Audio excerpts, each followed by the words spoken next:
Olá, sejam muito bem-vindos ao meu canal. Eu me chamo Diego Moraes e o vídeo de hoje vai falar sobre o diálogo de Platão, Protágoras, certo?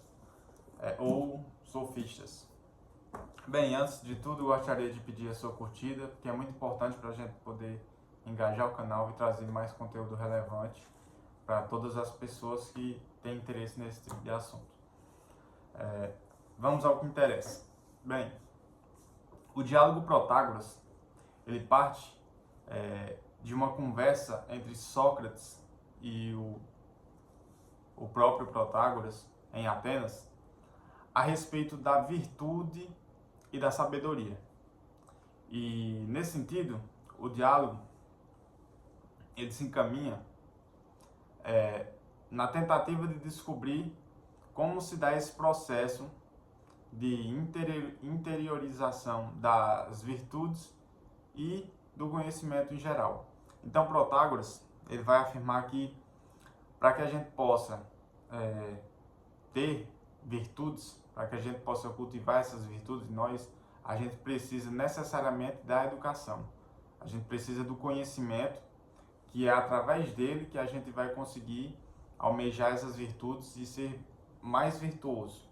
E a sociedade em si precisa dessas virtudes. Por quê?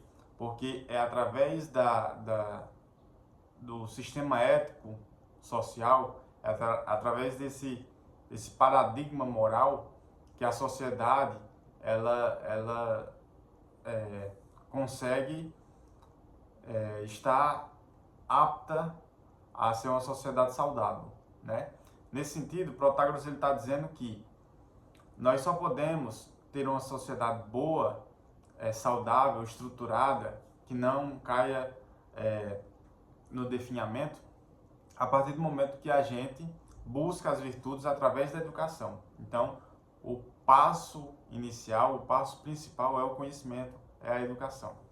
E aí Sócrates vai indagar o Protágoras, chegando a perguntá-lo sobre se quando algumas pessoas cometem injustiças, então essas pessoas cometeram porque não tinham, por falta de conhecimento, ou seja, essas pessoas elas só cometeram essas injustiças, elas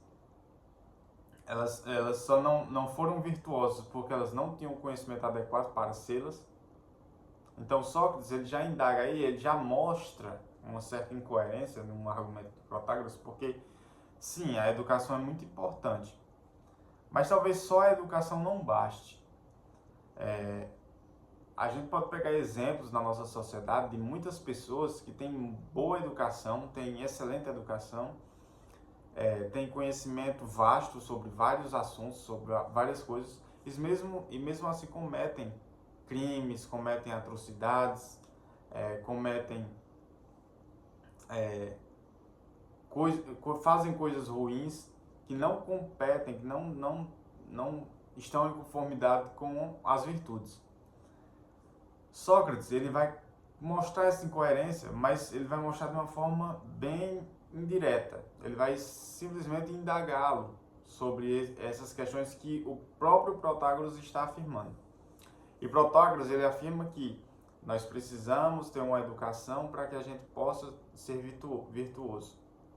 E assim, através dessa educação que Protágoras está propondo, ele simplesmente vai fazer com que o homem ele tenha essa capacidade de modificar a sua sociedade através da educação. Aí nesse sentido, Protágoras ele vai colocar a sua máxima, que é a que o homem é a medida de todas as coisas. Logo, o homem ele consegue moldar toda a estrutura da realidade, ele consegue moldar essa realidade através do seu intelecto. Então, quanto mais, na visão de Protágoras, quanto mais o homem ele abrange conhecimento, quanto mais ele absorve esse conhecimento, essa sabedoria, e mais ele está comprometido com o saber, mais ele tende a modificar a sociedade para um rumo bom.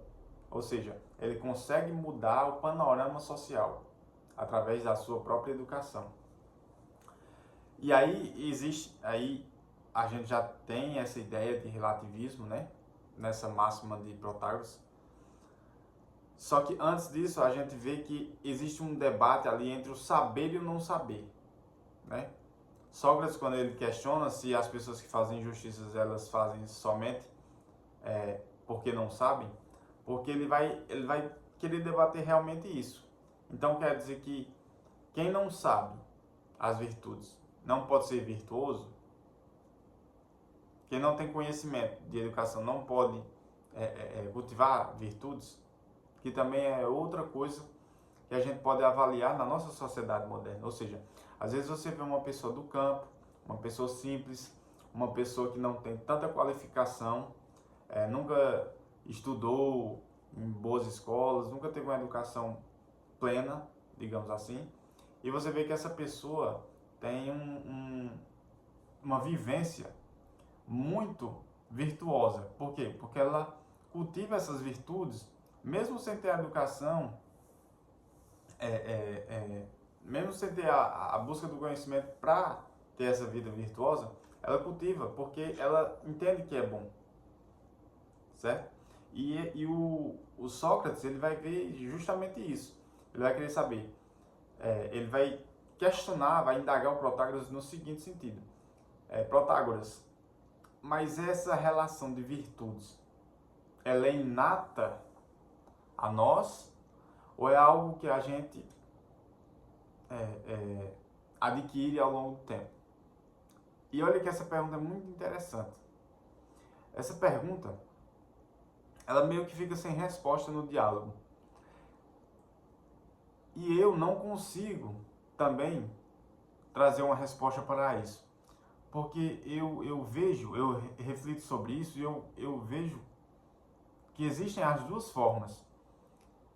Parece que existem pessoas que têm o dom de já possuir as virtudes, mesmo, como eu disse, mesmo sem ter tanto conhecimento, mesmo uma pessoa simples, mesmo uma pessoa, às vezes, da roça, mas é uma pessoa que tem essas virtudes, que tem uma alma plena, um bom coração. E às vezes a gente vê ao contrário também. Pessoas com muita educação, muito conhecimento, uma família muito estruturada, mas essa pessoa às vezes ela não se alinha, não se adequa à sua vida às virtudes. Ela busca sempre a coisa pelo lado egoísta, faz as coisas a seu bel prazer, entende que ela que é o manda-chuva porque ela tem um conhecimento a mais do que outras pessoas. Então, eu não sei exatamente dizer se isso é inato às pessoas ou não. Fica esse questionamento, se vocês quiserem depois comentar. Só que é interessante essa reflexão que Sócrates traz, porque são duas vias totalmente diferentes. Porque quando as virtudes são inatas ao ser humano, ou seja, ele já traz isso consigo, quer dizer, aquelas pessoas que não trouxeram aquilo, no caso, elas precisam da educação para ter isso, ou elas nunca vão ter isso, porque isso só quem tem é quem nasce, é como se fosse um dom, entende? Então, e nesse sentido, pode ser ao contrário, pode ser que não sejam inatas, mas as pessoas têm mais tendência a serem virtuosas, umas e outras não, né? Ou então podem ser inatas sim e a pessoa que não tem as virtudes como algo específico seu, pode adquirir ao longo da educação. Então existem essas várias nuances que Sócrates está trazendo nesse diálogo. E aí o Protágoras, aí voltando àquela frase que ele fala, né? O homem é a medida de todas as coisas. Veja que aqui Protágoras ele já está trazendo uma visão filosófica totalmente relativista. Ele está colocando o homem acima de todas as coisas. Logo, o homem ele é capaz de, através do seu intelecto, modificar a realidade. Ou seja, eu penso, logo existo. Já diria Descartes. Então, veja que Protágoras ele vai ser uma pedra angular, digamos assim, na filosofia relativista, que posteriormente vai influenciar outros filósofos como Kant, como Nietzsche, como o próprio Descartes. Então, a gente entende que a filosofia clássica, ou seja, Sócrates, Aristóteles, Platão, eles entendem ao contrário. A gente existe antes de pensar. A gente primeiro vivencia tudo que está na realidade. A gente compreende, a gente toca a realidade, a gente apreende todo esse mundo de conhecimento. E aí, isso faz com que a gente molde o nosso intelecto. Por quê? Porque a gente pega toda essa estrutura da realidade, absorve e assim modifica o nosso entendimento através do que já é real. Ou seja, a gente tem o objeto como o principal e o nosso intelecto como secundário. Ou seja, nosso intelecto ele serve para que a gente possa aprender as coisas e se encaixar dentro delas de acordo com o que elas são, certo? De acordo com a natureza das coisas são. E não o contrário. Veja que Protágoras, nesse sentido, ele está querendo que nós sejamos educados. Por quê? Porque quando nós temos uma educação vasta, nós modificamos a sociedade através da nossa educação. Então, nós somos a medida de todas as coisas. Então, compete a nós sermos altamente conhecedores do saber, para que a gente possa fazer com que a nossa realidade seja moldada ao nosso prazer. E aí a gente vai entrar nessa filosofia relativista que vai dizer o seguinte, Protágoras ele defende que não existem verdades absolutas, mas as opiniões de cada pessoa, porque, veja, se o homem é a medida de todas as coisas, todos os homens têm sua grande importância frente às coisas externas, certo? Então, todos os homens possuem várias opiniões diferentes. Então, na visão de Protágoras, a gente não pode ter a gente não pode ter uma verdade absoluta do ser, das coisas, porque se a gente tiver essa verdade absoluta, a gente deixa de fora várias opiniões de várias pessoas. Porque algumas vão estar certas e a extensa maioria não.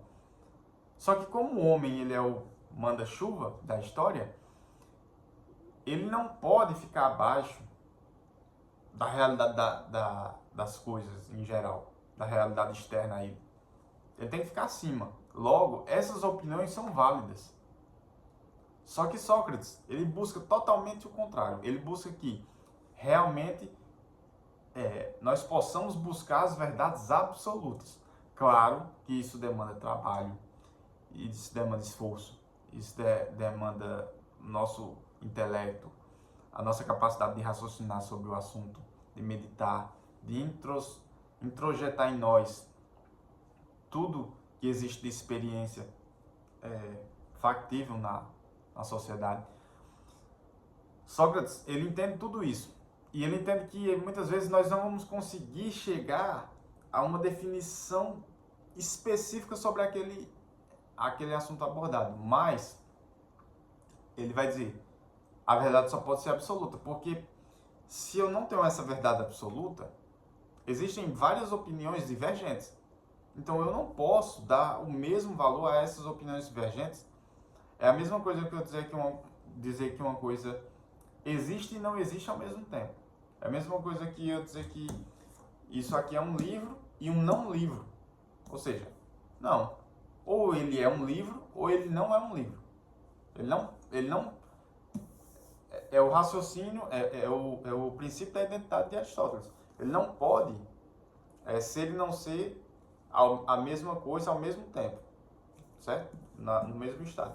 Então, Sócrates aqui, ele está mostrando para Protágoras, ele está insistindo veementemente que nós temos uma realidade factível E nós temos que aprender sobre essa realidade, compreender como ela se dá, encará-la de frente, mas submetê-la às suas próprias regras. Nós não criamos as regras. A ideia de Protágoras é que nós, seres humanos, que somos evoluídos, nós, através do nosso intelecto, da nossa força, da nossa capacidade de sabedoria, nós moldamos tudo que existe. Mas não é assim. Não pode ser assim. Porque se for assim, a gente vai ter que dar razão a todos os homens. E dando razão a todos os homens, a gente entra em uma espécie de confusão, de caos generalizado. Porque, novamente, as opiniões são diferentes. As pessoas pensam diferente. E ao pensar diferente, as pessoas agem diferente. Então, a moralidade, ela vai ser uma coisa muito fluida, que vai perpassar pelos sentimentos de cada um.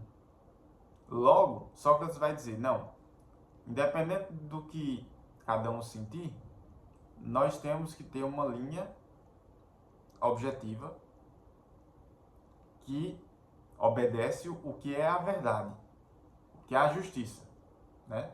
Sócrates ele vai também questionar essa condição de justiça no sentido de que uma pessoa corajosa, ela pode ser corajosa sem ser justa? Então, Sócrates ele vai mostrar que as virtudes estão, de certa forma, interligadas. Protágoras ele não vai concordar com essa afirmação de Sócrates. Ele vai achar que cada virtude é algo separado. Você pode ter a virtude da coragem e não ter a virtude da justiça. Você pode ter a virtude da temperança e não ter a virtude da bondade. Então, Protágoras vai dizer, olha, as virtudes, elas estão aí meio que soltas, cada um tem sua virtude, e veja que mais uma vez a estrutura da filosofia relativista. É aquele que, a pessoa pode ser uma coisa, outra pode ser outra, esse aqui é bom nisso, a outra é bom naquilo. Só que, claro, as pessoas são boas em aspectos diferentes, mas veja que é muito complexo a questão de uma pessoa ser virtuosa sem ela ter o discernimento de que atinge outras virtudes. Então, provavelmente, uma pessoa justa, ela também vai ser corajosa, e ela também vai ser bondosa, e ela também vai ser temperante. Claro, dadas as devidas medidas. Ou seja, a pessoa pode, digamos assim, uma virtude pode se sobressair acima de outras. Porém, veja que essa ligação faz parte da natureza própria das virtudes. Então, Sócrates está querendo mostrar isso. E ele está mostrando o contraponto da filosofia relativista, que é a filosofia realista, que é baseada no real, no que a gente pode absorver na realidade das coisas, certo? Então, o texto ele não deixa um conceito específico sobre o que é realidade e o que é sobre o que é realidade não, sobre o que é virtude e sabedoria. Ele não deixa uma definição própria, exata, como costuma ser os textos platônicos, porque ele traz essa reflexão para que a gente possa entender o que cada coisa quer dizer. Mas, interessante que nesse livro da editora Édipo, temos aqui Protágoras, né?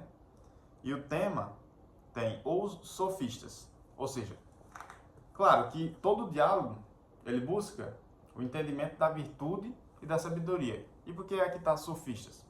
Porque o Protágoras era um sofista renomado. E aqui está mostrando que, no fundo, a discussão não é somente sobre virtude e somente sobre sabedoria. mas sim sobre essa ideia de verdade absoluta com verdade relativa. Ou seja, a ideia da verdade socrática,